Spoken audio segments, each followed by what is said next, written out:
when they are consuming your minds and your thoughts and your dreams, from the angels to the demons and to the mysteries unseen, there is no need to worry. There is no need for dread. It's just time to discuss the thing at the foot of the bed.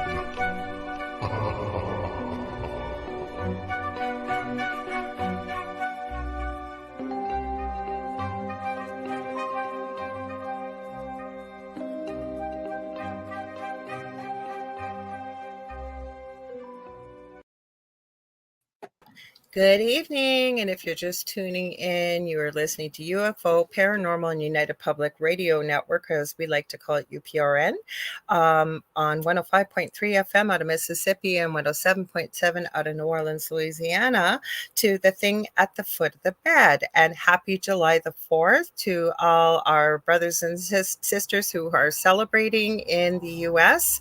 I'm Canadian, so we just had Canada Day, July the 1st. A little bit about myself, and then hello, Contessa Martins. Then I'm going to pass my amazing friend and co-host David Hanzel over with a few things he always shares. So I am a Canadian psychic medium, crystal Reiki energy healer, Akashic Records practitioner, spiritual teacher and mentor, registered nurse, budding animal communicator, well-versed in near-death experiences, having had one as a toddler and studied them professionally and personally for over 40 years. And well-versed in the paranormal. I always said we never went looking for the paranormal. It found us. And we shared our story on the Travel Channel's Paranormal Survivor, Season 4, Episode 9. And welcome to The Thing at the Foot of the Bed. I'm also a host of my own show on Monday nights called The Angel Rock right here on UPRN from 6 to 8 p.m. I will try to remember to mention at the end of the show, but this is a returning guest I'm having on Monday night. Her name is Sonia Roy, and a lot of you were looking forward to this. She's written a book about narcissists and narcissism, so we are going to be talking about that. So mark that down in your books if you guys want to catch that. There's always a replay, though. If you guys like what you see, please like, share, and subscribe. This network's been around for 25 plus years. We stream multiple shows daily, 7 days a week. And when we're not streaming live, the archive server randomly kicks in and picks shows over the last 25 plus years. I believe we're up to almost 40 hosts on the networks now, and we're always adding new shows. So there really is something for everyone here. If you guys would like to watch on TV, what you can do, we do have our own TV channel on Roku. You're going to go to the channel store, type in UFO space P as in paranormal. There's a drop down list that'll show up. We're the third or fourth one down, and you're looking for UFO space paranormal and United Public Radio. And most of the hosts and shows play their live shows on there, so you can check it out. What else? Oh, I know what I want to say to you guys. I always forget something. I have a little checkoff list now. If you guys want to join in the conversation, 80% of our listening audience, or our audience, is a listening audience, and we do broadcast in every country around the world with UPRN. So we have people that pop in though and join the conversation. And if you've been here before into the Angel Rock, you know both of these shows are very audience participative. You guys help us with this show, especially this show. We talk about what you guys want to talk about, the spooky things. So where you can go to is UFO, Paranormal, and United Public Radio Network on Facebook and YouTube. David, my co-host, is streaming to his YouTube channel, The Spirit Experience. And I believe you said Dave, you're streaming to your regular profile or page? My regular profile. It's David Hanzel, Spiritual Medium. Okay, so on Dave's, yeah, he switched it up tonight. We're seeing how that works. So we're switching a few things up and here and there. See, we want to pull in as many people as we can to join us, and the more the merrier. Also, we're streaming on Canada's Most Haunted. I am streaming on the Angel Rock on Instagram. They don't integrate the comments with the rest of the places we stream, so I will try and pop back and forth to say hello to everybody over there. But come join us for the conversation. We'd love to have your feedback and your ideas. I think that's everything. Finally, David, try to do it as quick as possible. Oh, it is okay.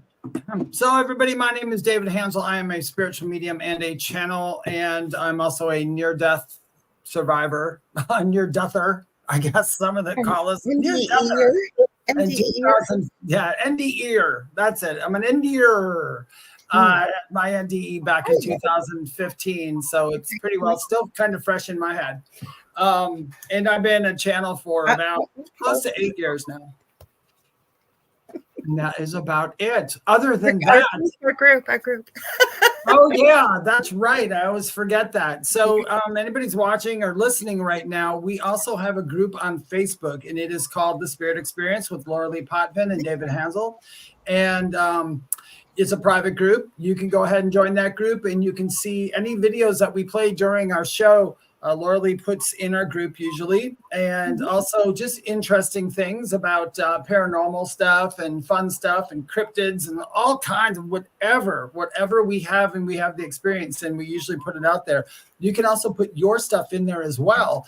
So if you have any stories or experiences you want to share, please go into the group. And it's a new group, a newer group. Once we get up to 200, Lorilei and I will be going live in there once in a while to do some card reads and do some psychic stuff in there. It'll be lots of fun. So I hope you guys will join us there. Hello, Jennifer M. Happy Thursday. And hello, Contessa. Happy 4th of July to everybody listening in the States. I hope you're having a wonderful and safe 4th of July. It is very quiet in my town. It's very odd. It was here too, because there was a lot of fireworks going off on Sunday night because Canada Day is Monday. And I thought for sure there was going to be, like, normally they're going till 2 or 3 in the morning. No, like there was a big, actually, I forgot to tell you this. I streamed it live, the fireworks. You could just see them through the trees. There's a little housing development about 5 minutes away, and they always do their own fireworks. There was something in the sky. Now, it was really high up, so I don't think it was a drone. But if the fireworks through the trees, and you could kind of see them over the trees, so say the trees were kind of off on an angle, it would have been about 10 o'clock, and this thing kept flashing from green to red. It was way too high to be a radar tower or something. Then it started to move. And then just before the fireworks ended, you seen it just drop and disappear. And it's caught in the live video. I don't know what it was. Because I was telling my partner Dell about it, because I did see a police car. We have a school down the street from us, and a police car was there because people usually shoot fireworks off in the schoolyard. And as soon as the police car showed up, everybody got out of there. So it was way too high up to be a drone. So I don't know what it was, but it was. That's kind of cool. I need to start where I live, and I'm in North Carolina. If anybody else was in North Carolina, I'm in North Carolina, and I'm in a small town, well outside of Charlotte, but it's Kings Mountain. I don't want to just tell everybody exactly where I live, but it's in Kings Mountain. And on my back porch, my whole yard is covered in a forest, except right in the middle, it's all open. So I got a nice clear view to the sky, and I want to get a telescope just so I can look while I'm out there. So if anybody out there knows about telescopes, I am trying to figure out what kind of small telescope I can get so I can just kind of see stuff, not professionally or anything, just kind of something cool that I can use, because I know there's a lot of stuff out here. I was trying to look up there's like a lot of lore about stuff in North Carolina. I just want to pop in quick. I'm over on Instagram. A former Angel Rock guest was over here. So I want to say hi to Dr. Frederick Woodard. I see he dropped in over here. So if you're still there, I see you, and we're glad you joined us. Hello, Ruth Kleber. Good evening, Lorilei and David. It is, now we got Kathleen Hanley Little. She's here. Everybody's filing in finally. We got a regular crew that shows up, and it's been quiet. And I thought, maybe everybody's out having a good time. We've got Diane Brighton says, hi, Lorilei. Hi, David. So that would be kind of cool. Well, you know why I look up in the sky is I have a good friend, Augie Nost. He has Broadcast Team Alpha, and he does something called the Mastermind on Sundays. It's free. Mondays and Wednesdays, it's through Patreon. It's a paid thing, but they teach you all kinds of stuff. Anyways, people from all over the world join in. I used to go every Sunday, and the first hour we would spend maybe focusing energy on healing, or say there was a bad storm coming somewhere, or teaching, or whatever it might be. But the second hour we would spend trying to connect to extraterrestrials from a positive nature. And I always remember what Augie had said in one of these. It just stuck with me. He said 90% at least of the human population does not look up in the sky. And we don't. We don't. We Oh, really don't think yeah, to do it. a lot of people probably never do. That's something I did as a kid. I'm always looking up in the sky. Well, as kids, I think we did, right? Like you'd lay on your back and you and your group of friends, or I know we did anyways, and watch clouds go by and that looks like a dinosaur and that looks like a bird. But we don't think about, like last night at 3 a.m., I was watching something. Now I'm thinking it might have been clouds because it was pretty dark. And it looked like it was one of the dippers, I think the bigger dipper. But it almost looked like one because they were perfectly aligned. And then it kind of seemed like one was moving off a little bit. It was strange. I didn't film it, but I don't know if it was the clouds or what, but it was pretty strange. It was about 3 a.m. I grew up in New Berlin, Wisconsin. And my best friend throughout all those years, her name is Carrie.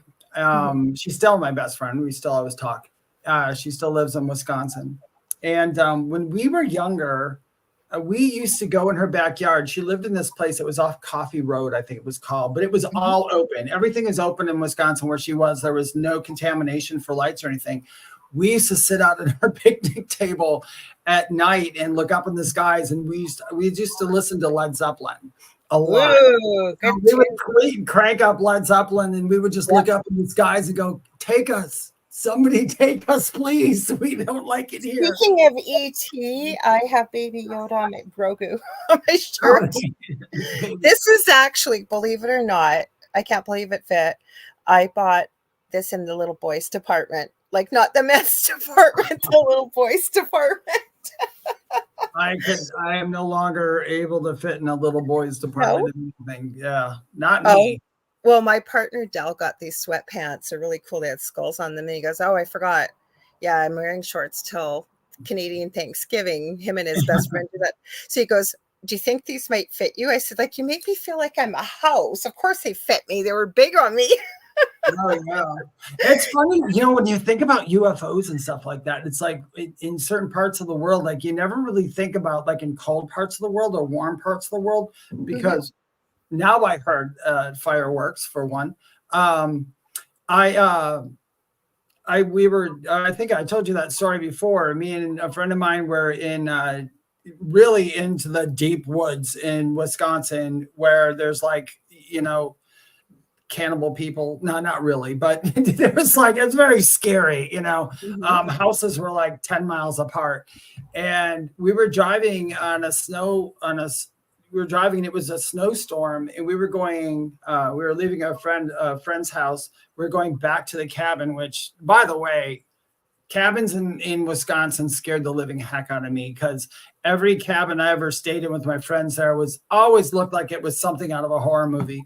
But that's why I think I liked them. It was kind of fun. But we were driving back and it was pitch dark and all we could see were the snow coming straight at us and the headlights. And I'll never forget this as long as I live. A big ball of bright white light came right up to the car and it kind of hovered in front of us and went to the side. And both of us looked at each other and like, all right, did you see that? Yeah, I saw that. Are you sure you saw that? I saw that.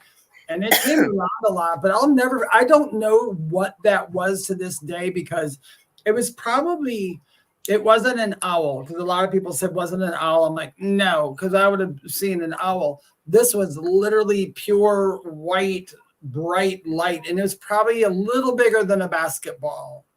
And that stayed with me. Well, I don't know if that's interesting because I don't know. A lot of people haven't heard this theory about owls, but I'll say Kathy Hanley Little said, I knew I liked you, David. I love Led Zeppelin. So do I love Led Zeppelin. I was going to say there is the theory about owls and UFOs. So seeing owls or being very attracted to owls and also coupling that especially with wanting to be connected with ET or UFOs. And a person that's done a lot of research on this is Mike Cleland, CLELLAND. And he is fascinating to listen to some of his research that he's done. Like he doesn't get into statistics and clinical research, but a lot of the people he's talked to and stories and stuff. So you guys may want to check that out. So I don't know, like you said, it wasn't an owl. but And it wasn't an owl. But I know owls are connected to ETs in some respects. did you feel anything? I don't remember back then. All I remember is thinking, what is that? And I mean, if for me, it's good. It was always going to that person. If I asked them to that day, they'll just go, "That was really freaky," you know, because just normal everyday So person. you didn't imagine it. But yeah, we know it because there was somebody there. And then, my background growing up as a child, having all those experiences, so it didn't scare me, but it certainly did. It was amazing, and I know it because it would have.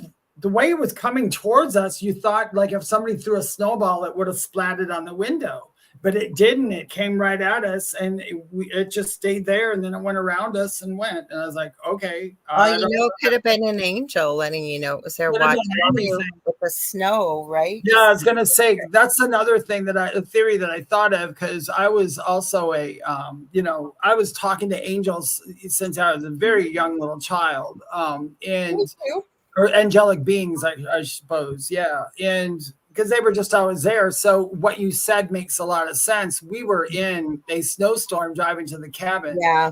And we weren't drinking or drunk or anything. I was probably about 20 at the time, about 20 years old. God, that was a long time ago. But driving in the snow, I'm in Thunder Bay in northwestern Ontario, and I'm about 35-40 minutes away from the Minnesota border. I have been to Wisconsin numerous times, and you guys have very similar weather to what we do. And for people that are in the US, I'm about 6.5 hours north of Minneapolis, Minnesota. So it's dangerous driving in the snow. So I'm just going to say hi to a few people. Well, first, Jennifer says, I've been noticing that I haven't been looking up much this summer, and that makes me sad. So now I'm more mindful of doing it because you can miss a lot. You sure can. Hi, George Lunsford. I love George. George's been on the Angel Rock many times. He's got some awesome books. You guys got to check them out. All about cryptids and Bigfoot and you name it. George, feel free to put in the chat where to find your books, because he's such a fascinating, interesting guy, super knowledgeable, and he's writing more books. You even asked me about maybe anything that might want to consider mentioning that's of interest in Canada to Canadians. So Jennifer M says, my family loved stargazing when I was growing up, and I didn't get the telescope from childhood, but I do have some high-tech binoculars for night sky gazing. Have fun, Dave. Hello, is that Charlene? I hope I said that. It looks like Charlene. I'm not sure. Junice, welcome. She says hello, everyone. And Marissa Burrell says hi, everyone. So welcome. If you are there, feel free to let people know if you're comfortable where you're from. And if you're lurking, feel free to jump in the chat. We love having people join us here. So you know what, though? Okay, getting back to this ET stuff. So I've always because you and I are almost the same age, and I remember when Star Wars came out, right? And it was everybody had to see it, and I was such a tomboy when I was a little kid, and of course was right into it. And as I've gotten older, I am positive, and Star Trek, I used to watch Star Trek all the time when I was a little kid, and I've always thought it had to come from somewhere. And my partner Del does a lot of research about stuff like this too. And we were having a conversation years ago, and I said, you know what? I think George Lucas and Gene Roddenberry must have channeled the idea for both these series. And apparently they did. I don't know if they use the word channeling. Yeah. But have you heard that before? Yeah, I was going to say a lot of shows come out of, if people understand, I'll give everybody a quick rundown real quick. We won't get into this. Let's talk about the star stuff. But we do channel all the time, writing, music, and all that. We're like, where did that song come from? We know. Everybody has help. So I do believe. But that's quite a story. It's not don't get me wrong. Yeah, you're right. I agree 100%. We channel, but that even to the effect Steve Jobs is no longer alive, but there is quite a bit of stuff, depending how deep you dig, that he channeled some of this information, with the iPhone and the concept of the iPhone. Yeah. Oh, yeah. There's a lot of people. Like Kathy Hanley Little said, downloads.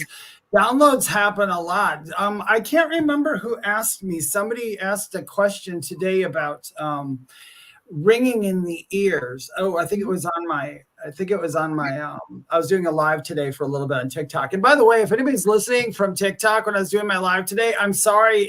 It got cut off, not for any reason, except my iPad overheated. I was outside in 90-degree weather and it overheated and shut off. So that's why I wasn't there.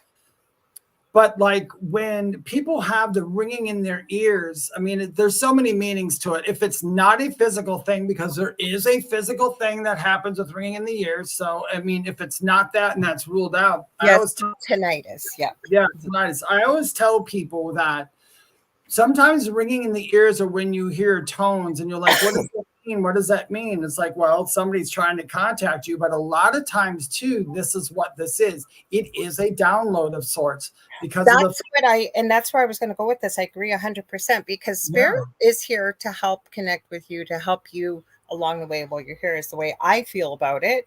And I'm sure you do too, Dave. So when we attach meaning to something, like, for example, if somebody's getting into mediumship or psychic, whatever, right? Connecting with your intuitive gifts, you could literally sit down and make yourself, and I've seen people that do this, that every time I see a red rose, it means this. Every time I see this, it means this. I've kind of done that with hearts in the most random of crazy places, and I've talked about it many times before in the past.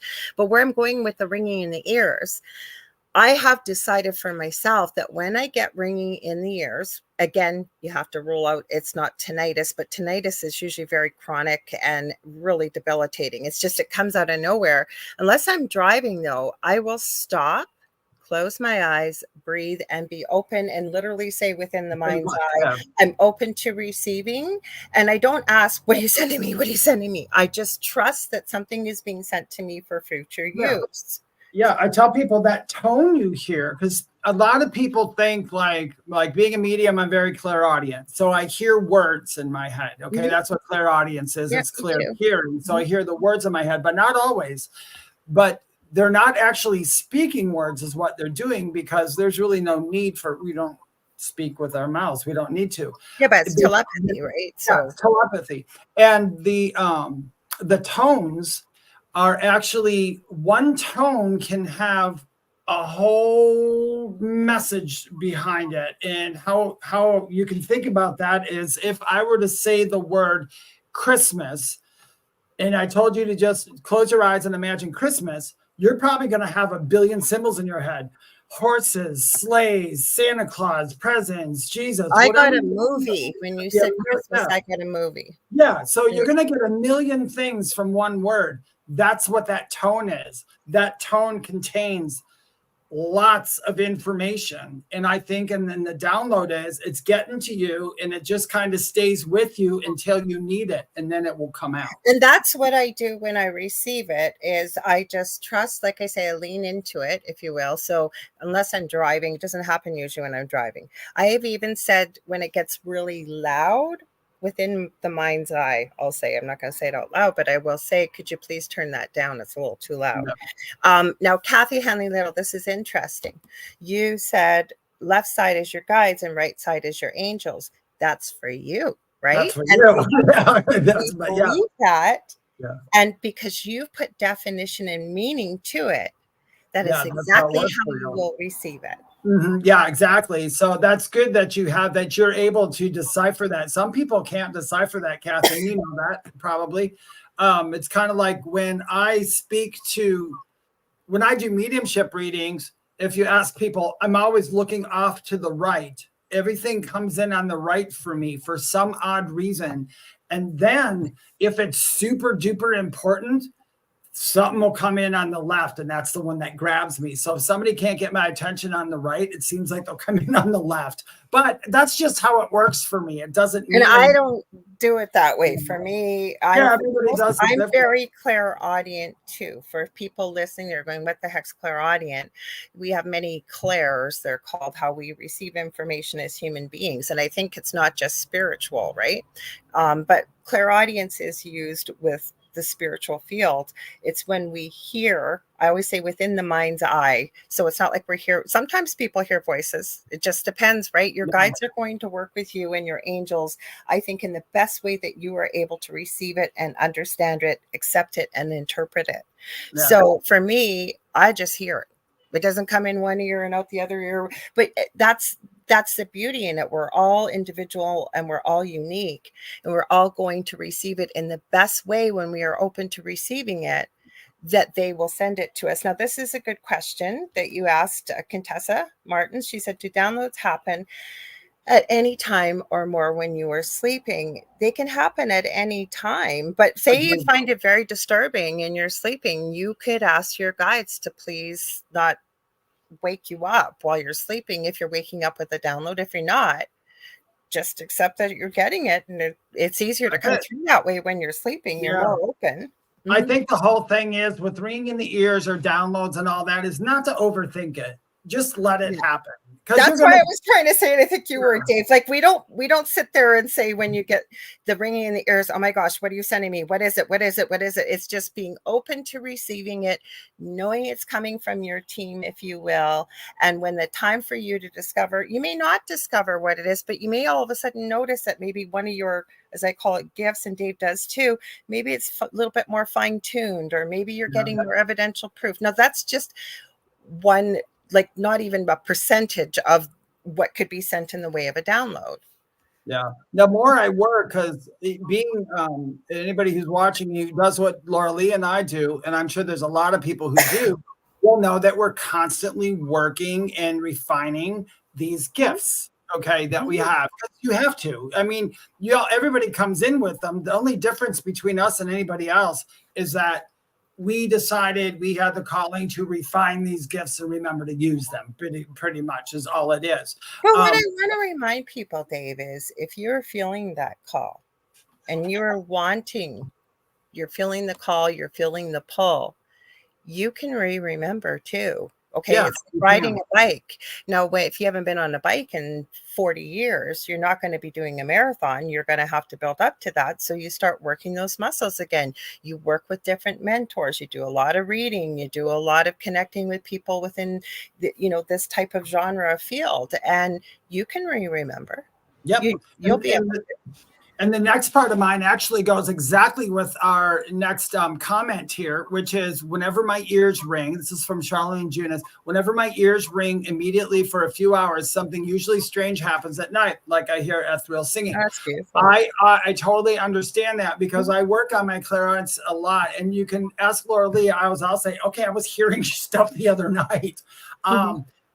Because when you're a clairaudient medium, you're constantly working on sound. That's I do it all the time. It's just second nature now. I'll try to find I'll hear the slightest sound outside and I'll be like a giant cone. I'll be like looking for that sound, trying to find it. And I do the same thing. I'll be trying to find sounds and I'll start hearing singing and stuff like that, or hear music. And I can't really place. I'm like, is somebody playing music outside? Am I hearing it? And I can't, and it's not a song I know. That's always when I know it's them. Cause it's like, I don't know that song. You're playing something that you want me to catch, my attention to. But so the beauty of what you shared, Charlene, is whenever your ears ring immediately for a few hours, something usually strange is going to happen at night. You've defined it. You've put meaning to it. You've noticed, that the synchronicity, if you will, when it happens, that this is what's going to happen. So it does, right? Yeah. We get to decide how it happens. We really can. I mean, they'll do something, and if you're not comfortable with it, it's going to change it. Well, think about the times we've talked about this, not even on air, Dave, but we're getting something from our team, and you're not maybe quite hearing it the way we want to or understanding it. You can ask your guides to give it to you in a different way that you can better understand it. I've done it even in mediumship readings. I was telling you, I did a mediumship reading. This was a little while back, but during my mediumship reading, if anybody knows or does mediumship, they work in symbols, talking, sight, sound, everything. You just got to be open to it all. And I use every clair when I do a reading. But with like names, people go, how do you get names? Either I'll just hear the name, or sometimes they'll repeat a person over and over that I know. And I'll be like, okay, I have somebody here. Like my mom, I've had that before. They kept showing me my mom. And I said, I have a spirit here. It feels like your mother. And I said, her name is Joyce or something like that. And they're like, oh yeah, that's her. I'm like, that's because they show me my mom because I couldn't hear them. So they'll show me a name of somebody. But anyway, I had this one spirit, and this is odd. They do this. So my NDE consisted of pancreatitis and sepsis. Okay. So I've had spirits come in and show me when if I ask them the question, how did you pass? They'll show me a picture of me. Yeah, but what you're finding out is your team is working with you to give you the message in the best way that you will be able to interpret it. Well, this is the funny part is, I know if they show me that it's usually sepsis or pneumonia. All right. Now, one time this spirit kept showing me, but I already established how that spirit went. And I'm like, why are they showing me? And I just told the person, I said, they keep showing me and I can't get their name. I'm so sorry. And they go, well, their name's David. And I'm like, that's why they kept showing me. I'm like, you smart alecky spirit, man. But that's exactly how they do. It's being a medium is fun, you guys. If you think it's not all mysterious and weird like that. I mean, it's really quite normal. It's like playing charades sometimes, and it's just so much fun. And if you can really, really, really just go out there, and if you're doing it with your heart, you're just going to get the information. It just kind of comes with you, kind of like the Charmaine said that the music that she hears is mind-boggling, and I agree with you. It can be. You'll hear this music out of nowhere, and you'll be like, "What's that coming from? Am I having a stroke?" And it's like, nope, it's not. I feel completely fine. I think it's all right how you feel, though. Yeah, like people share an experience, and it's maybe a little spooky or unusual. I suppose it probably is. No, but the first thing I ask people is, how did it make you feel? Yeah. Right? Because and you still could be scared, and it doesn't mean it's something negative. Yeah, it's a place to start at and kind of work through it. But most of us are pretty good at picking up, whether you work within the spiritual field or not, about whether there's maybe danger and a lot of us will do this, even though you may not realize it. You'll walk into a room right when there was an argument or a fight or something, or think about it when you've been in a really stressful situation and you'll hear, we could have cut the tension with a knife. Right? Yeah. Nothing's being said, but you can feel it. So that's all. We're not taught to tune into our whole mind, body, and soul. And that's what makes us up, right? So, maybe you're not always going to hear, but maybe you're going to feel it. Or maybe pay attention to your body. Do you feel something in your body while you're connecting? My fan on. Do you smell something? Do you taste something? Like I say, the more, and you can, like some people have shared here, the more you define it with your team, they're here to help you succeed at the reason for why you were here. We're all here for a reason, and they're going to work best with you. And if you can't get it, you just let them know, or you ask them. Yeah, I can't get it. In a different way. And hi, Joe Fox. He said, hello, guys. Hi, Joe Fox. Also, while we're on this subject real quick, to all you people listening out there, I get this question a lot. I keep seeing this butterfly over and over, and I believe it's my mom. I always tell somebody, listen, it really doesn't matter what a psychic says or anything else. It is.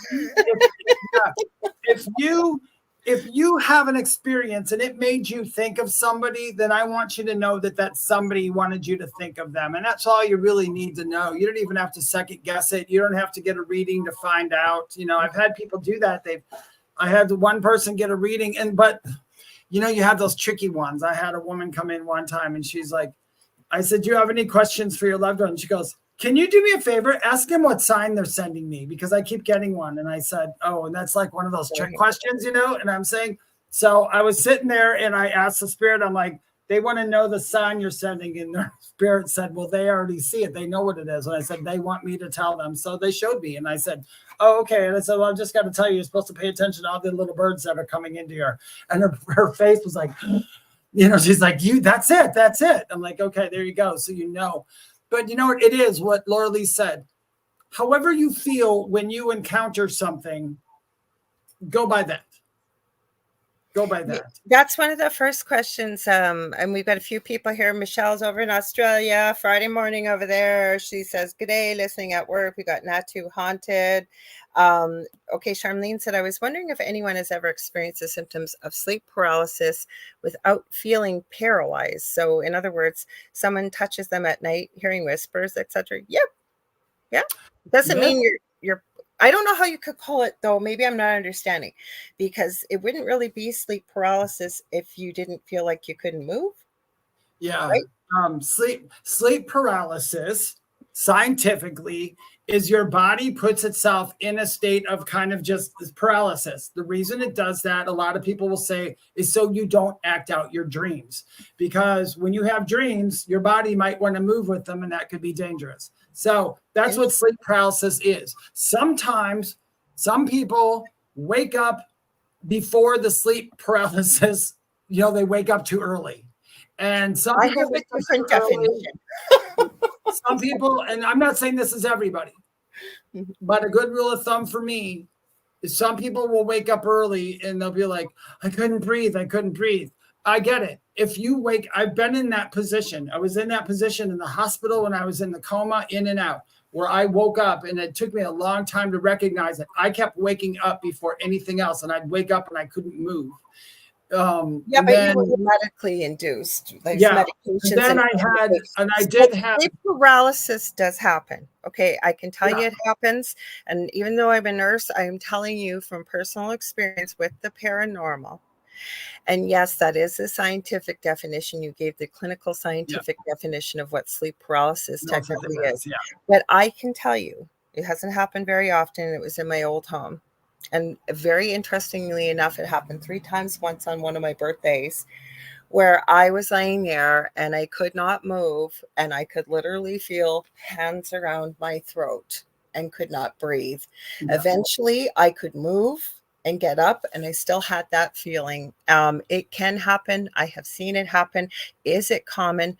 No. David is right. That is the clinical definition of what sleep paralysis is. But then you look at people that sleepwalk, right? No, but think about it, right?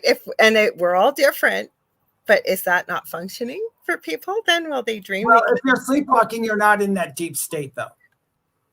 Well, no, you're not in a dream state when you're sleepwalking. Yes, you are. It's not a dream state. You're still cognitive. You just don't know that you're cognitive. I think that's how. You know what? I'm going to say this. I'm going to say I'm not going to give you the definition. You know why? Because I don't know it. I was sitting here going, what do you know about sleepwalking? And it's like, you know what? I don't know enough about That's what happens. People can move during when your the dream state is the REM state, and they're up and they're moving around and they're playing out a lot of their dreams. Like if you've got somebody with good dream recall and you can talk to them and ask them afterwards, what exactly were you doing? Some people have no clue what they were doing, but there are other people that can tell you what they were dreaming about. And so I don't know. I'm not an expert. I woke up in different, not often. I have in my lifetime went to bed and woke up someplace else in my house and just could not for the life of me remember how I got there. So I have had sleep paralysis, like actually being absolutely awake. And it is terrifying and scary. Yeah, I can also tell you as a child, for 6 months when we moved into our new home from the age of turning 7 to 8. And I didn't know anything about the paranormal. This was back in the 70s, exactly at 3 a.m. Every single night, I would wake up unable to breathe, completely. Couldn't take a breath in, couldn't take a breath out. I'd go turn completely blue. They never found out what happened to me. They diagnosed me with asthma and gave me medication for a couple months. I don't know what it was, why it happened, but I was terrified to go to sleep. Terrified. Yeah. I would wake up. I could see how you would be. I could see how you would be. I mean, stuff can. I've had a few things that freaked me out in my life, and it wasn't from spirits or anything, but just odd things that I happened. don't think I don't know what it was, but why? Yeah. Like, I didn't know anything about 3 a.m. And like I said, I know enough now as a nurse what asthma is. I could, and I remember very vividly, I'm going to be 59 in August. I remember, like, literally could not take a breath in and could not inhale or exhale. And I would literally be in my parents' room and waking them up because they couldn't hear me because I wasn't breathing. And my eyes, they said, would be just like saucers. I can't tell you how many times I completely lost consciousness. There was no 911. My father would scoop me up. We'd drive away from the house. By the time we got halfway down the road to the ER, and then I'd be able to breathe. And that never understood why. Oh my goodness! There's a little firework I just heard. Now we're going to just add the biggest thing that happens to me now in my sleep, and it happens. It's not on a extreme regular basis, but it happens quite often. Is I hear my verbal name being called, and it's just me and my cats, and unless my cats learned how to speak English really well, it's me, and it's always what though. and Okay, Dead Boy Detectives. The cats talk in there, and there's the Cat King. Oh, the Cat King. I wouldn't be, if my cats could talk, that who knows what they're doing. My cats wake me up at a certain time every day. I have one cat I've had for 9 years. Yeah, how do they know what time it is? I know. Is that funny? It's like they know. Even my cats know even the time change. Yeah. I mean, they just know. I don't know how they know. Well, because they're not connected to time. I don't know if they just know the feeling, but I will say, I don't know. My cat. That's always I always say to them, how do you know what time it is? So Not Too Haunted said, my son and I are preparing for an investigation tonight at a haunted location. So cool. If you're streaming it, love to see the link. Feel free to share. Okay, Michelle, I saw this comment. I'm not quite sure because sometimes we use a little different terms with you being in Australia versus North America. You said I had an old hag the other day and it scared you. So I'm not quite sure what you mean by that. Do you know, Dave, or should we let her, maybe if you can explain a little bit more? Yeah, put it in things. And wait, Joe said I'm a great guest. Was I on your show or are you talking this show? Well, he's not a guest, by the way. So he's a host. Yeah, I'm not a guest on this show. But that was nice of you, David. David's my co-host. Nice. Thank you. I'm going to take it. You're a great guest, Dave. You could never do anything. You're great co-host. I thought it was funny. And I was sitting here trying to think, wait, was I on? That's what I was thinking. And I thought, well, maybe he'll say if he was on a show or something. Yeah, was I on one of your shows? That's what I thought. I thought, oh, thank you. Because I forget what shows I've been on. Sometimes I literally heard spirits say, no, they think Dave's your guest. Yeah, I've been on a lot of shows, and it's not because I'm stuck up or anything. It's because I have the worst memory. I had somebody reach out, and somebody reached out to me one time and wanted me to be a guest in their show. And I said, where did you hear about me? And they said the name of the show. And I'm like, I've never been on a show called that. Yes, I had. And I forgot. I totally forgot. I don't know why. But that's funny. Joe said I do a lot of shows too, but this isn't the Angel Rock. Joe, I don't know if you've been here before. This is the thing at the foot of the bed. Maybe that's this month. It's actually a 1.5 year anniversary. Actually, tonight it is. Tonight it is our 1.5 year anniversary. I just realized that being on the network. Right. We started January 4th. Yeah, we did. January 4th. Not this January, January before. So Joe Fox says, I did feel someone slapped my knee and then woke up with the smell of my grandmother's perfume in my nose. Right, geez, I wonder who that was. Yeah, was it your grandmother? It could have been your grandfather. Maybe he was kissing your grandmother before she slapped your knee. I think that's cool. I like that. I still feel my old cat, he still walks on my bed. And I have to say, and I think that cat, truly, that cat when he was alive was something else. There's little names I would call him that we would get tagged for on Facebook, so I'm not going to say it. But I would call Charlie some of these names. He hated everybody but me. I had said millions of times, please don't do that, because I'll be on my bed and I'll have like my back to the wall or something, and I'll literally feel like I've got 4 cats. One of my cats jumped on the bed, and I'll turn around and it'll be nobody. And I'm like, dang it, Charlie, stop it. He does it to me quite a bit. And you know what? Even sometimes when I say stop it, when I really think about it, I'm like, please don't stop it. I think it's cool, but it always catches me off guard. From Yeah, the other it side catches me off guard. that have crossed over. We've had them visit, and I know quite a few people that's happened, which is a beautiful thing. So Kathy Hanley Little saying, yes, you are in a dream state. I was a sleepwalker as a child due to trauma, trying to walk out and away from my home.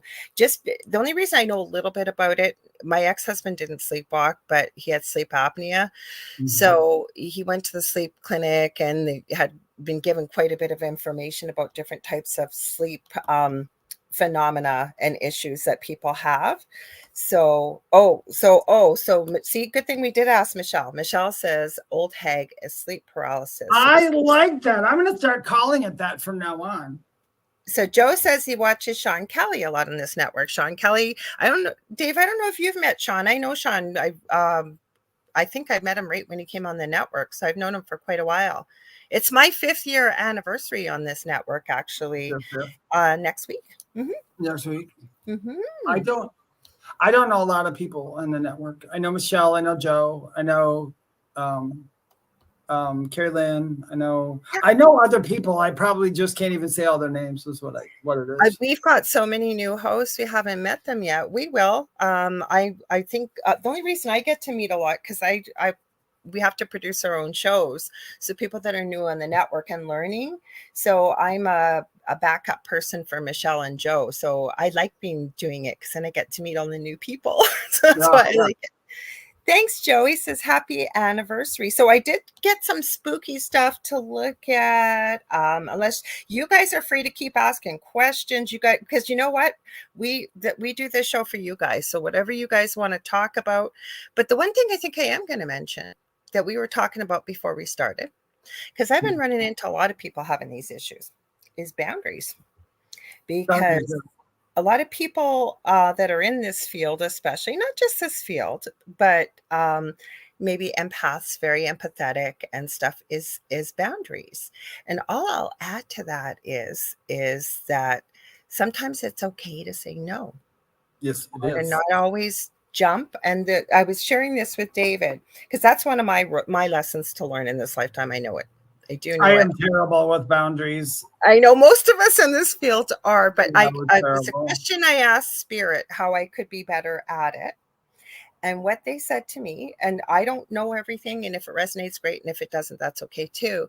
They said, well, sometimes it's a fine line between someone really needing help or maybe, starting to maybe take a little bit of advantage. So they said, one question, what would you ask yourself? And I said, well, if I was having the same issues, would I contact another person that I didn't know very well all the time, every time I had a problem?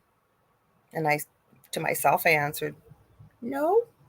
So that's kind of how I gauged it. Like, don't get me wrong, Dave and I were talking about this, and we were saying, like, we will help anybody. Like, if you really need help, we're going to help you. But sometimes, and I think you get that in the helping professions. Think about it. If you're a lawyer, or you're a police officer, or a mechanic, or something with that type of specialty, and you go to a party, what happens, right?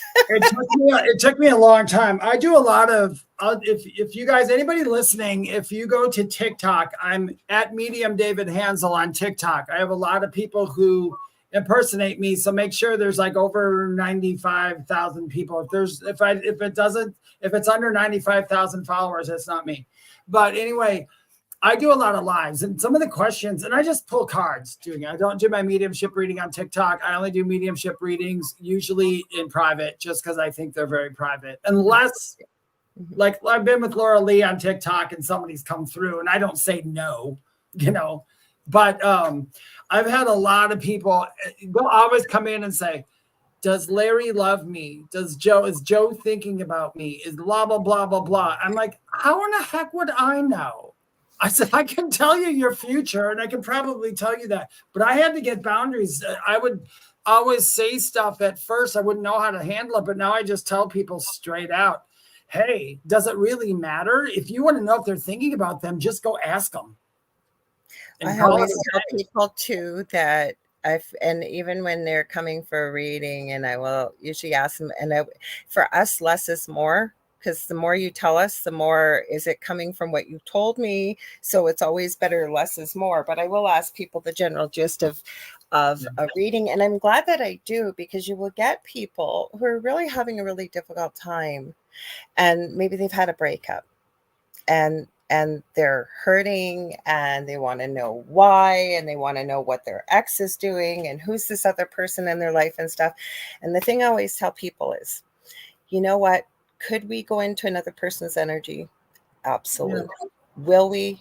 No, because that is literally like breaking into somebody's house without their permission.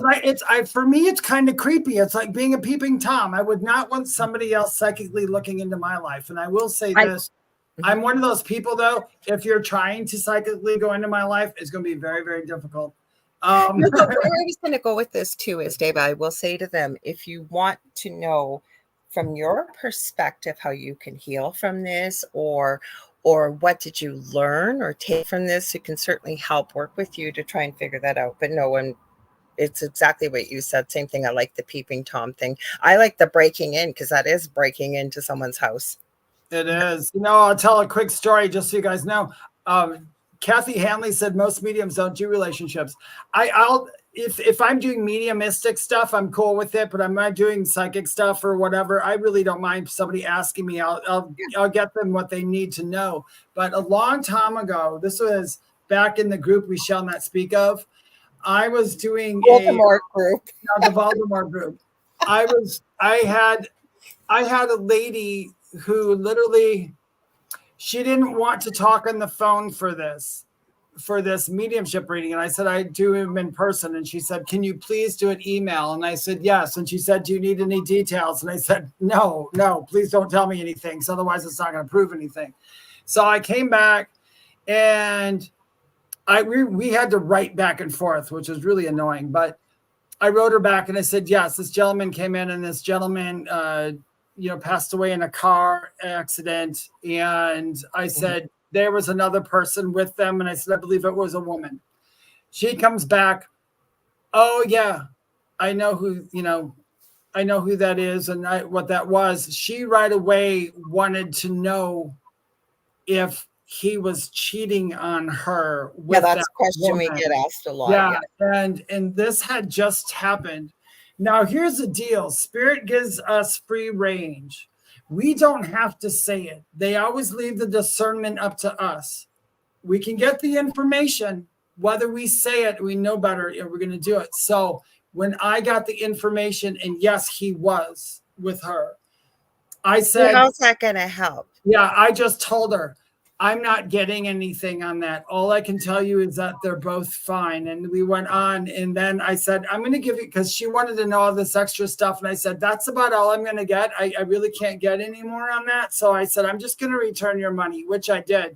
And she did give it back to me again. But I didn't want to. It was not that time. I've also had people ask me, hey, is my husband's cheating on me and all that? And I would go through and I would say, do you know who the blonde-haired girl is with him that has this bracelet or watch or whatever? And she goes, yeah, that's the one he's cheating with. And I said, I don't believe they're cheating. And then one time when I was saying that to that woman, my guide said, she's the one cheating. I said, what? See, normally how I went to her and I said, okay. I said, it doesn't feel like he's cheating, but I said, who's Robert? She goes, oh, that's my work husband. And I said, yeah. I said, listen, the only reason that you're feeling this about your husband is because you might be doing something that you're feeling guilty about. So kind of watch that, okay? And she understood, and she knew I knew. She was the one cheating on her husband, but she was projecting and saying it was her husband cheating on her. And that's why I don't like, Lorilei will tell you the same thing. That's why I don't like to go into it and look at other people's energies. That stuff is not for me to No, know. I don't. And usually where I go with it is, and I talked a bit about this Monday night on Canada Day, is when somebody comes to us with a question, they usually know the answer. Yeah, they usually But do. the reason why I think they ask is sometimes you really just do need clarity. But the reason why they ask, and it's the same reason why we'll ask a friend's opinion of something, right? Because Validation. we're not 100% sure. Are we going to get validation? So I tend to really ask people a lot, well, what do you think? And why do you think this way? And then we get more into about why they're feeling that way and how maybe we could help them feel better about it. Because all you're going to do, and I've never forgotten when you shared this, it was probably about a year or so ago, Dave. And one of the things I think that when we're in this field, especially, is we cannot take away people's hope. So Yeah. you just use the perfect example of two people that were in spirit and somebody came to you asking you the message, were they cheating? And I remember I had said, how is that going to help her? Yeah, All it's going to do is hurt her deeper and have more issues.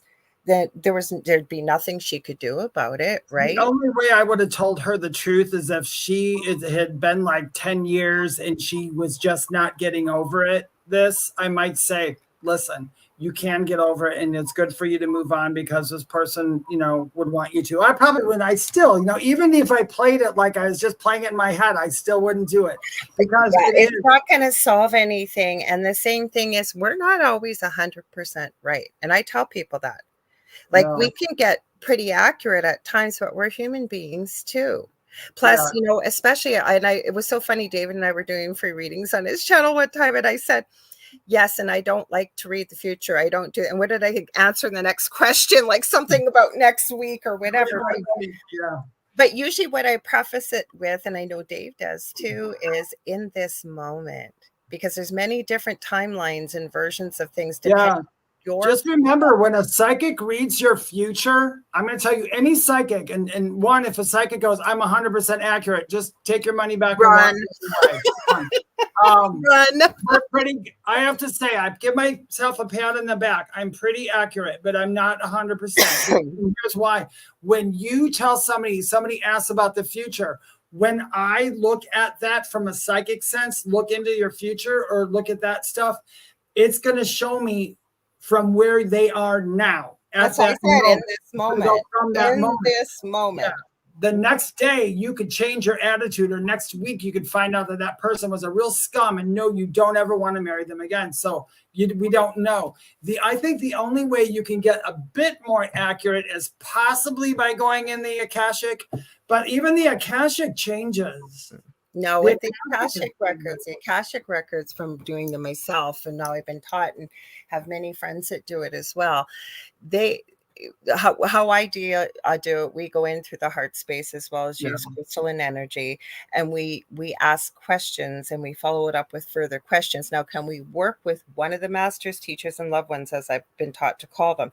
Yes, but normally I work with a collective, because we get a more well-rounded wisdom and perspective, and they meet you where you're at. Yeah. So if I went in there and asked them for somebody, is my husband cheating on me, I would be absolutely bowled over. If the masters, teachers, and loved ones said, hell yeah, honey, move on. They're not going to say that.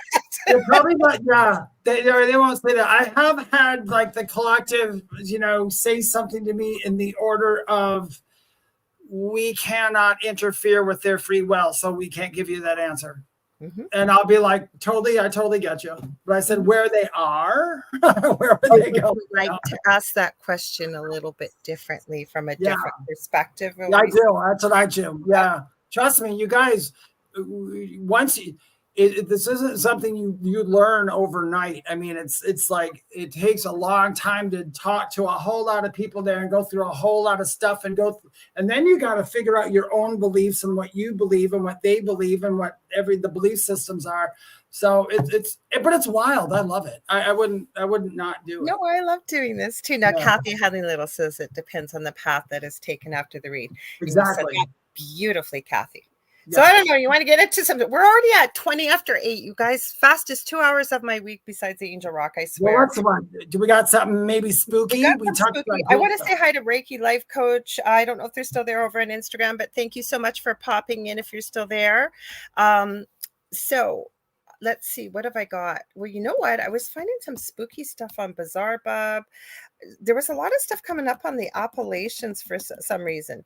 Some of these are kind of, there's some shorter ones. I don't know. Do you want to I watched a story about they were talking about the mountains, but they were talking about the mountains by me, but they mentioned Appalachians. So I don't know if I don't think the Appalachians run through here, but about the feral people who live up there. Oh, okay. You know who talks about that kind of stuff, and I don't know if it's made up or not, is this Dougie Corvallo or something. And I always kept hearing him talk about all these stories and tell them from the first person. I'm thinking, there is no way you've had that crazy of a life. There is no way. Until I was watching one of his lives and people write in the stories, but he was talking about there's one story somebody wrote in about running into the feral people in the Appalachians, and oh my Lord, it was terrifying. And especially some of them, there was a cult too they were talking about way back in the backwoods. It was scary. There could be. The woods are unexplored. We can't even find Bigfoot, let alone, there's got to be more than Bigfoot, feral people, and all that in the woods. So, I'm sure there is. I kind of don't discount anything. There could be something somewhere. Hang on. Okay. I'm gonna see what you guys think on this. Now, these girls are really good actresses. For some reason, a lot of these videos were in Spanish, but they're translated. Hang on, I'll add it. You guys, I won't say anything. You see what you guys think with this. Okay. So these girls have decided they're gonna play Ouija, and I know that'll open a whole can of worms, won't it, Dave? That's fun, though. It's fun. Let's explore. Let's see what happens. Okay, hang on. And then we can have a little. The following video shows 3 friends who are hanging out at a friend's house when suddenly an unsettling occurrence is caught on camera. What starts off as a simple get-together eventually turns into something straight out of a horror movie. The friend hosting the gathering is filming her friends, showing off her new camera when the following is caught on tape. This is what So she says, my camera. Hey, hola. ¿Qué subió? Me gusta. Hola. Qué divina tu cámara. ¿Te gusta? Mía, boluda. A nadie me regaló. Me regaló mi mamá. Ay, comiste todo, hija de puta. Tenía hambre. Escucha, trágate. Hace mate. Dale. Mira. Aguanta que esto no usa. Ahí está. Dale, te compras si no se usa. Escucha, ¿qué pasó con Gaby? Te cuento lo que Gaby todo reciente. ¿Qué le pasó? Chocó con la moto. Con la moto del papá. No, ¿quién iba? Con la moto del papá chocó. I'm going to pause it for a sec, just for people listening. So these girls look like they're somewhere in South America, and they're teenage girls. The one girl who's hosting this little get-together in the kitchen, it looks like in their house, has a new camera her mother gave her. And the other girl's going, I'm starving. Now, they don't say who they're talking about, but from watching this a second time, I believe they're talking about somebody, maybe a friend or a relative who's lost their life. They're doing this on a motorcycle. Yeah. Mm-hmm. On a motorcycle. So just with fair use, I'm sorry guys, we have to stop it though, otherwise YouTube doesn't like it. Plus you would know we were happening. So they're just making No, dale, eso está y para eso vinimos más o menos. Dale, vinimos a visitar para eso, dale, claro. Que estamos jugando con eso anoche. Somebody suggested they're going to play Ouija, and they're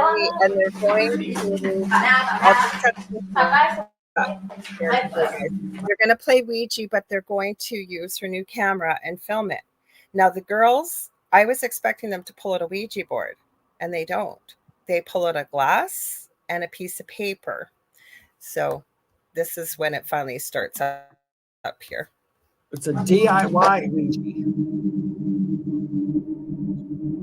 Ay, no, tráele más allá. A ver.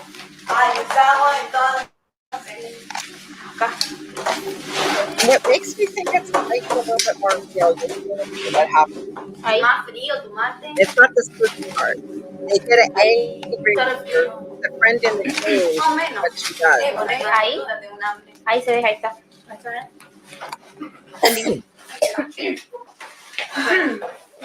Para preguntar, yo tengo más experiencia. Pregunta.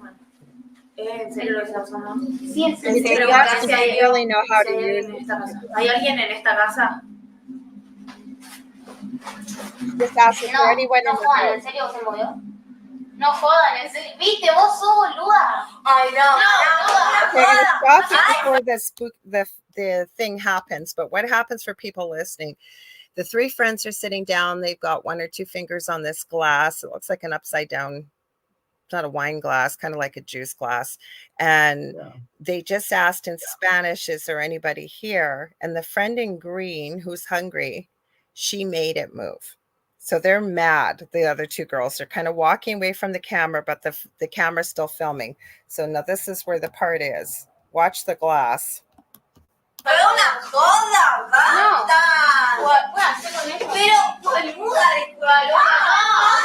Sí, vamos a ver. Jodita, ay, pero para empezar, ¿quién? Pero si vos, bueno, una joda. Para,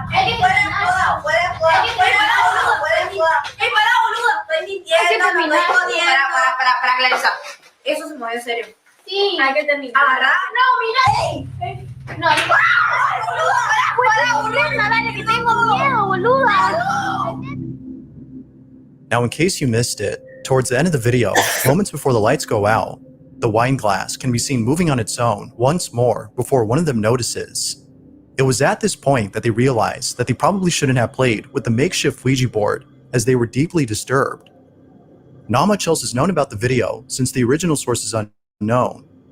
But like always, you be the judge as to whether or not the video is real. Is this actual paranormal evidence or not? Feel free to let me know what you think down below. So I don't know. What do you think? Honestly, What do you think, Dave? I hate to be that guy. I hate to Or be anybody that else guy. in the chat? Yeah, but for me I know personally, Dave's gonna say it's fake. So I Diane do says think- she's seen that happen in yellow. Okay, I'm not saying that. I'm not saying that stuff doesn't happen, because it does. I've been sitting there when it does. I think video, it's fake. it I was think too it's scripted. Yeah, it was too scripted. I think it was a home video if you really want to know, and I think it was fake. Yeah, I think it was fake. But like Diane Brighton says, now I will sit here and I'll debunk a lot of stuff or say I'm going to debunk it, but I'm not saying that it doesn't happen, because I've saw stuff like that happen. I've saw things move without nobody being there. Literally saw it with my own eyes. Left on a Ouija board, Yeah. and it was scorched. It didn't light on fire, but it was scorched, the planchette. Oh, yeah. I have seen all kinds of crazy stuff in real time on real life. But Ouija boards, just so people listening, I do not have anything against Ouija boards. I think Ouija boards are fun. I think me and Lorilei have talked about this before. It's not the board, it's the user. Yeah. Yep. It is. And it's just like anything. I think you need to have somebody show you how to use it properly and responsibly, and how to open the session, close the session, and to work with what you think is coming through. Because I think that people that have the problems with Ouija boards, they're in a lower vibrational state usually. The ones I've seen anyways is that, they're grieving, they're missing somebody. It's usually a parent I've seen, and a child, not a child, but an adult child who's having a really difficult time, say in a state of depression, and they really do believe they're talking to their loved one. Yeah. And it gets, and they've never been shown how to use the board or anything. So sometimes that can happen, but no, it's not evil. It's a tool, right? There's another one out of the group that has a bad name. When that group closed down, a woman came over to mine, and the woman that I used to work with, who I found that name. God, we have a lot. Lorilei and I have a lot of people we will not name anymore. It's just like y'all. It's like y'all crazy. Y'all crazy. the Voldemort group. That Yeah, shall not be named. It was like Slytherin for a group. But anyway, she and I felt terrible for her because she had lost a son, and in one of the classes they were teaching divination with a why can't I ever call these what they are? Why do I a pendulum? Ugh. Anyway, she was learning. I can never remember the word pendulum. Isn't that funny? And I own like 50,000 of them. But she could never. She was in a class to learn the pendulum. Anyway, she went home with it. And she's like, "Oh, I've been working with it all night long, and my son's coming through." And she goes, "Could my son be coming through?" And I said, "Well, yes." And the reason I said yes is because I used to play with my older brother who passed away with my pendulum. But I do a lot of, I test the pendulum. I do control questions and everything. She was using this pendulum. She got stuck on that pendulum for like hours and hours a day. And then she started to try to give readings to people, telling everybody that her son was doing it. And the readings that she was saying to people were horrendous. I don't mean like bad readings. I mean, they were so much negativity in them. And I'm like, that's not from your son, my dear. Yeah, but how many times have I shown this trick? And again, I will show it. If you want something bad enough and you know how to manipulate energy, you can move a pendulum to tell you what you want it to tell you. Like I'm going to tell it to move back and forth. Then I'm going to ask it to stop. I'm going to ask it to swing in circles. Sorry, my hand moved. I'll get it to stop again. I'll ask it to swing in circles. And I'll ask it to stop. So when you want something very badly, and if you know how to focus your energy, it's going to tell you exactly what you want it to tell you. And that's probably why for your friend that it wasn't working very well for your friend, because it's not hard. You know who showed me how to do this? Actually, my partner, Del, who doesn't do spiritual work, but he does he knows all about energy from a scientific perspective. Did you ever see this? I've done this before. I'll let you finish. If you're playing with your pendulum and you're not trusting it, grab a pencil and wrap it around. Mm-hmm. And then hold the pencil at both ends. And then let it go. Then ask the questions. Because what happens in pendulums and especially in pendulums, what happens is it is spirit or is your higher self giving you the answers. And what it's doing, it's interpreting it through small motor nerves. It still works, Dave. It'll still work. Yeah. But I'm asking it and telling it what to do. Yeah, it's still going to work. So yeah, it works, but that's what I mean. That's how you I could still manipulate it with a device. So I know for myself, the only time I use a pendulum is when I'm doing crystal Reiki, because I don't have a vested interest in what somebody's chakras are going to tell me.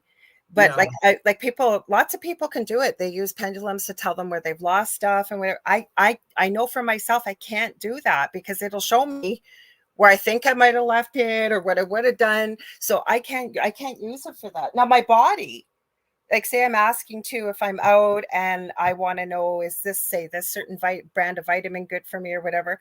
Yeah, I don't have a vested interest in what vitamin brand is going to be better. So it's going to give me a true answer. Diane Brighton says, my grandmother made her own pendulums with thread and a safety pin. Oh, absolutely. Yeah. You don't have to have a fancy pendulum. No. As long as it's a pendulum, it works. If you want to be really, really weird, if you can find a stick and don't even touch it with your hands and ask the pendulum things, that's always really weird. Yeah, you can use that. You can put think about it. I think we were talking about this on Monday night too. How many of you remember, especially grandmothers or aunts or whatever, when someone was pregnant, what did they do? Put a needle on a string and hold it over the baby. And if it went one way, it was going to be a boy. If it went another way, it was going to be a girl. You don't have to have crystals to be. No, you don't need a crystal or anything. They're just pretty. They're just pretty. And for me, like some of my pendulums were gifted. Hi, Jackie Lane. Sorry, I Some wanted of, to say hi. some of them were gifted to me by friends, so I cherish them like that. You know what I mean? Because I make them with Yeah. resin. Like I have one. I don't know if I've showed it to you, Dave. I was taking Julie Jean Bassett's animal communication course, and one of the ways they did this with the Akashic records. That's where this is from, actually. My Akashic records practitioner. She channeled from spirit 3 different spirit crystals for every person, and then this is how you can learn to trust your answers from spirit. And a lot of practitioners will teach you this. You use a pendulum to check your answer. So that was what was suggested in our animal communication course. And I thought, I'm going to make a pendulum. So I have one with little teeny tiny 3D kittens in them. Now, there you go. Yeah, you can use them. I always tell people, like for me, I've always learned, I don't know everybody else's, but this is my advice if anybody would happen to ask me. I don't ask more than a couple questions, though. Once I went through my control, and like if I'm asking questions for myself, I'm saying, if you're using it for like work or divination, like crystals and all that, or for healing, that's a different story. But if you're just sitting by yourself and you're asking questions, do the controls to get them out of the way. I don't ask for more than like 3 or 4 questions, and then I put it down. And I always thank my pendulum too. Yeah. I just do. Mm-hmm. You So it say, has a personality, or the pendulum's telling me, no, we're channeling energy through it. See, Yeah. now, Diane Brighton, you said hold it over pregnant woman's wrist tells male or female baby coming. I've never heard over the wrist. Doesn't mean it doesn't work. If that's how you do it and it works for you, hey, great. Right? Oh, I know. And I just thought those are the same people who sit at baby showers and put the pendulum over the stomach to see if it's That's what I've always seen. And then they hate, and then they go, "Oh, witchcraft is evil." It's like, well, what do you think you just did at the baby shower, you idiot? Mm-hmm. So yeah, I think it's a very beautiful thing to do. No, and I do. I have a lot of pendulums, and I like them, but they're fun. Like I said, I've just learned for myself that if I have a vested interest, and I have proven it to myself, I've been using pendulums for years. Now, pendulums aren't evil. And if you really think about it, how I used to use a pendulum, and I still will do it from time to time, sometimes if I'm teaching people, is to draw a circle and draw the alphabet all around, put it in the middle, and ask it to spell out whatever the answer is. Spell it out. I've always wanted to, one day when I have my mountain home up in the mountains, I want to get 2 huge logs and a log across it in a chain, and I want to find a large crystal and make a giant pendulum outside. Oh, that'd be beautiful. And just sit around it and just. I want a copper pyramid. I want the copper pyramid when I have a big like somewhere off on the beach. That's where I want to live one day, on the ocean. And the power of a copper pyramid when you sit within to meditate and then add crystals to it. Can you imagine? Oh yeah. Mm-hmm. There's a lot of fun stuff like that. People should really look into that. Spirituality isn't scary. It's not. There's some really fun stuff. Kathy Deck says, my parents got me a Ouija for Christmas in the 60s. My nephew and I asked a question we knew would be a no. It did move to no. It was a did you do it to each other. I was the jokester, but I barely touched it. We freaked out and threw it in the closet. My Jehovah Witness neighbor asked to see it. He snatched it from me and torched it and said I was bound to hell. Oh, I would have said, I'll meet you there. What I would not give to be there for that. I think that's hilarious. Yeah, but back in the day, Parker Brothers were the ones that, because it was the big thing, right? The spiritualist movement in the Victorian era, right into the 1920s, and seances and all this stuff. And then Parker Brothers, I believe it was in the 50s, started marketing Ouija boards for kids. Like I can tell you, I was in Toronto. I was in the hospital for 6 weeks. And just before I went home, I ended up going to, it used to be called I think it's still called the Eaton Center. I haven't been to Toronto in a while. And they have a Disney store there. This was years ago. And I was so shocked right out front. And I think I've said this many times on this show and the other show, pink version for girls, blue version for boys. It was Mickey Mouse and Minnie Mouse Ouija boards right up in front of her, right up, like a big display right out front for kids to go by and get their parents to buy them that. My mom is, speaking of, we might as well tell some funny stories for people being out there for a minute. So me and my mom were out. This was a couple of weeks ago. I don't know if did I tell you? I think I told you. We got out of the car. We got out of a restaurant, and this gentleman stopped me and said, "Can I talk to you about, can I talk to you about Jesus?" And I send Del to those people at the door because he's never rude. But I wasn't rude. He asked me, he said, "Can I talk to you about Jesus?" And I said, "Sure. What would you like to know?" And he stopped. He just looked at me. He wasn't prepared for that. Yeah. And he goes, "Well, no, it's something I could share with you." And I said, "You can share with me, but I died in 2015. I kind of know all these people firsthand. So what would you like to know?" And he just stopped and he turned around and walked away. I was like, there you go. I mean, I was not being rude. But I was like, don't talk to me about stuff like that. I know where I'm going. I know where I've been. So that's what Del does. Because his mother is very religious. Plus, he has relatives in a lot of different religions. So he's been baptized 3 times in the Roman Catholic Church, the Greek Orthodox and Ukrainian Orthodox? I don't know.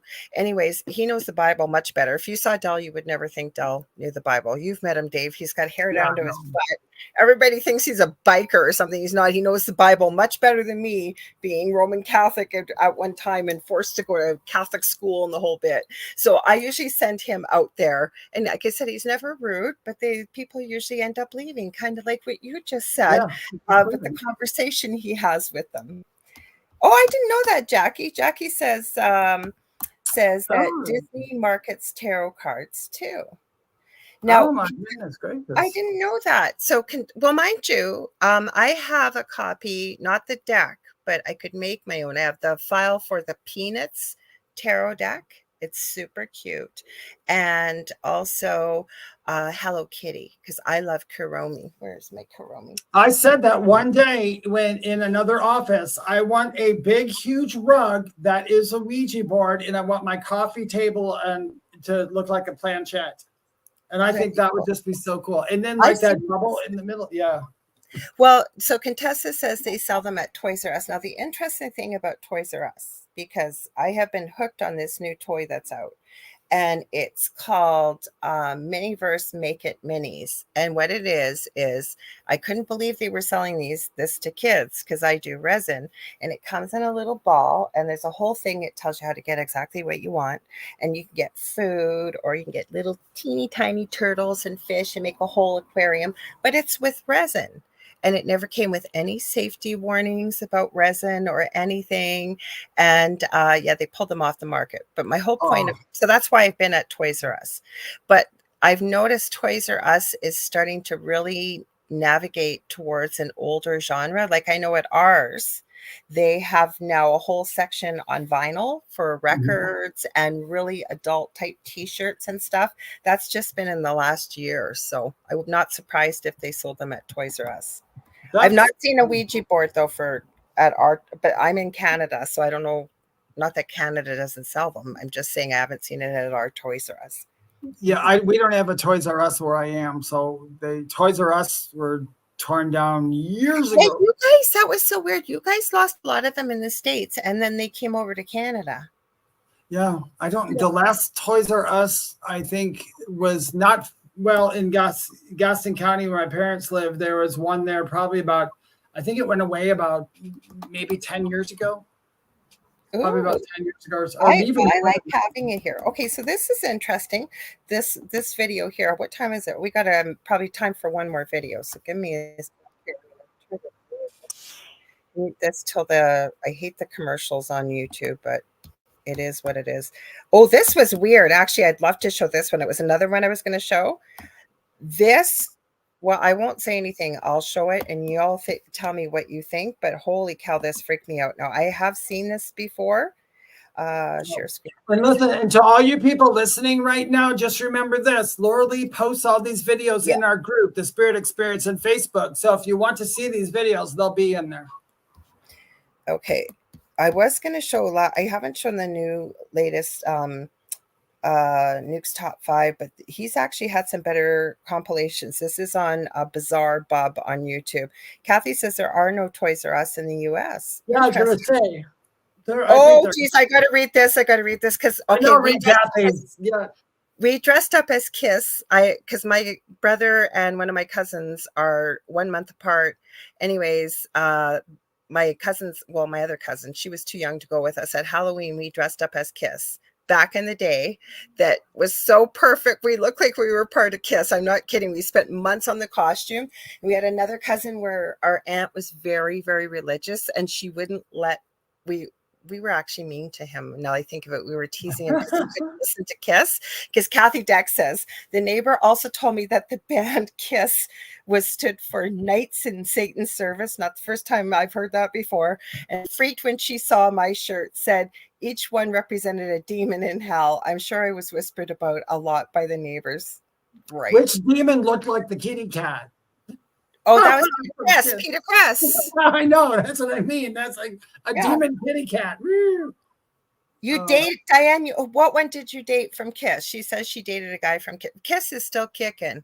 They're still kicking. Still kicking. I mean, they are kicking. Still kicking. They're still kicking because they made that deal with the devil. Oh God! Okay, red. Again, I didn't purposely look for these videos in Spanish, but there's not a lot said. But I believe this is where it took place, somewhere in South America. We'll describe it to you guys listening. Okay. Oh, you dated Ace Frehley? Oh, you're going to tell us more about that on the next show. Hang on. Okay, so this guy's gone to the gym, and the following footage shows someone who's by himself inside a gym when something terrifying happens.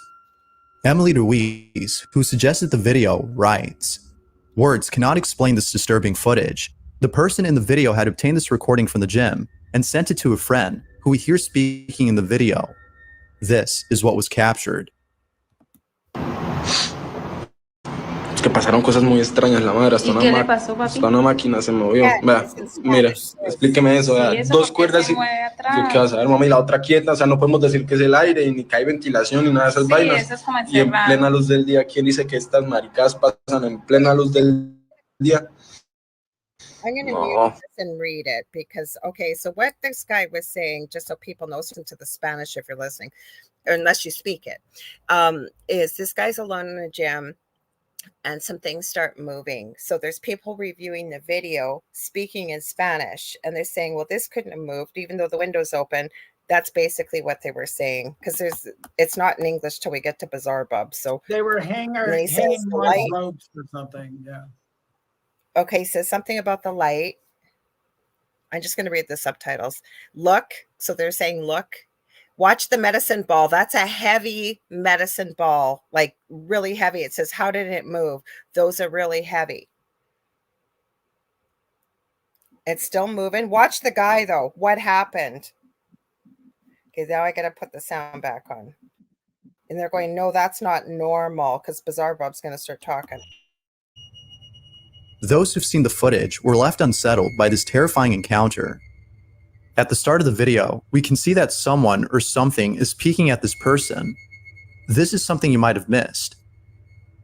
Now, it's worth mentioning that another camera had recorded this from a different angle. By looking at this specific footage, we can see that the facility has open windows. It could be that the wind from outside the room was causing the ropes to move on their own.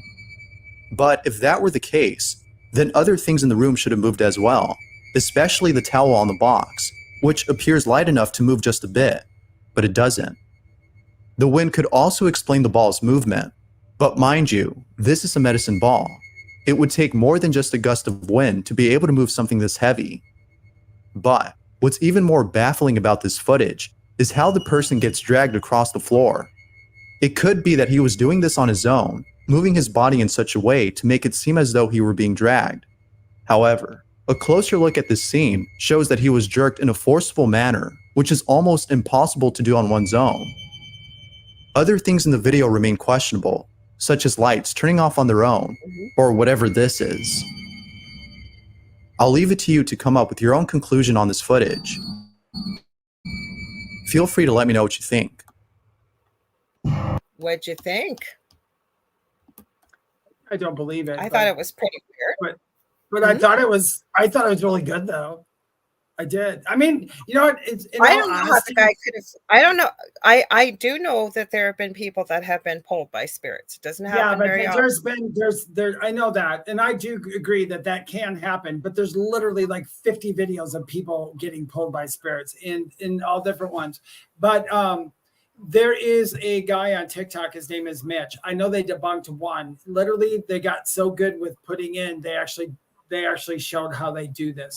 And that's why sometimes when I watch these, I'm like, I got to be super skeptical of it because I know how they so next week, I'm going to let you pick all the scary videos. So. No, because it's still a scary video. I just don't buy it. Well, I want you to find some and share it with people because we know I can't. There's very few that I saw on YouTube. Well, actually, no, that's not true. You know what? I'm glad you asked. There's a couple but they're usually with cryptids. I'm going to try to find it, you guys. If you guys like cryptids, I found. I was looking at this one, and somebody came up with that gorilla bear thing, and they said, "You know what's this?" And I was looking at it, and I'm like, "Wait." I started Googling and started going deeper into the Google. And as you go deeper into the Google, you got to go way back, but it's totally fake. Well, for example, when I looked at today from Slap Tam, this is the clearest video we've ever seen of a chupacabra. And I went, oh, no. Are you kidding me? There was no way it was a chupacabra. There was no way I was putting that up there. It was a skinny dog. And he's going, well, that's the typical chupacabra. Oh, that's sad. I know. And look at it. It's going in circles. Dogs do that to find a comfy spot before they sit down. The only thing about the YouTube videos, like I like those ones where they say it and they don't put in their 2 cents worth. So I do like when they say you decide. But the funny thing is, in all honesty, can any of us, based on 30 seconds, say it's real or not real? So yeah, but if you take it for face value. If I took it for face value, I don't believe it. Okay. But because there's a few things in there, just like what they were, like he was even pointing out, I was looking at it during the video that I'm glad you played it twice because I missed the whole pulling across the floor thing because I was looking at other things first. And then I went back. I'm like, oh, okay, I got you. But there are some, like the medicine ball one is the one that gets me because I have a medicine ball and wind cannot blow the medicine ball. Yeah, so, but you know what I'm going to give you this, Dave? Remember that guy that was on TikTok? I think when we first started, and it was a whole storyline. People are still using clips from his stuff. And he was that good of a film editor. His little niece was being haunted by this little spirit girl. And there's one where she's sitting there, and it's explained at 3 a.m. And she's sitting there rocking in her sleep in front of it looks like an open TV cabinet. And hands are coming out and there's giggling.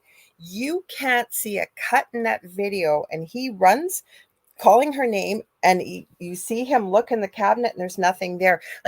That looked really real. He's finally come out and said, no, it was all fake. Basically, hire me. I'm a video editor. Look at how good I am. Yeah, that's okay. And that's what I said. It's hard to tell nowadays. That's why I don't say it at face value. Some guy tried to post on TikTok. We got actual footage, and he says this is like from the other day. Of an actual 3 minutes left. Sorry. Of an actual Sasquatch looking straight up in the camera. He's like, look at his menacing face. And I looked at him like, that looks familiar. And I go to the comment section. No, it was a bonobo, that kind of chimp. And it was really old. It was on TV. That film is like 20 years old, and he's trying to pass it off as happened yesterday. I was like, dude, stop. Just stop. Stuff like that angers me because they took something like, a lot of people don't know about Bigfoot. How do we know Bigfoot's mean? Quit saying he's mean before you know. And then we gotta leave, Dave. We gotta go. Yes, anybody, if you want to get a hold of me, you can look me up at theywhispertome.com is my website. Follow me on Instagram and TikTok at Medium David Hanzel, The Spirit Experience on Facebook, and The Thing at the Foot of the Bed on Facebook with Lorilei and David Hanzel. Go take it away, Lorilei. Thank you. Happy July the 4th to everybody celebrating. Keep your pets inside, please, everybody, if you can. So many pets are lost this time of year with fireworks. It's so sad and tragic, and it doesn't need to happen. It tears your pets. So if you can, keep them inside, please. Also, if you ever want to get a hold of me, you can get a hold of me right now at the facebook.com/the Angel Rock. I do fastest, quickest ways on social media, especially on Messenger. I am working on getting a domain name, and all one-stop shopping be so much easier for everybody to book a session and stuff, because I do energy healing, teaching, mentoring, mediumship, healing, all that kind of stuff. I have 2 groups on Facebook: Paranormal University for all things paranormal, Angel Rocker Tribe, all things spiritual, and then Dave and I have our group.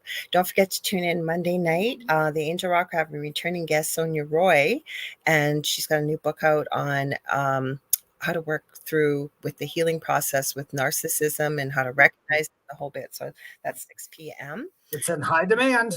And don't forget, you guys, if you're enjoying what you're seeing, second night coming up with Michelle DeRoche and Amelia Pisano with The Outer Realm right after this, everybody. So sending you big hugs, lots of love. We'll see you next week. Should we say stay spooky, Dave? Yes, you guys, everybody stay spooky, and we'll try to say our thing at the end like we always do. 1, 2, 3. What's at the foot of your bed? I think we did. We try it. One of these we have to look back. We love you guys. We'll see you next week. Okay. Bye-bye. Have a good one. Stay safe, everyone. Have a great weekend.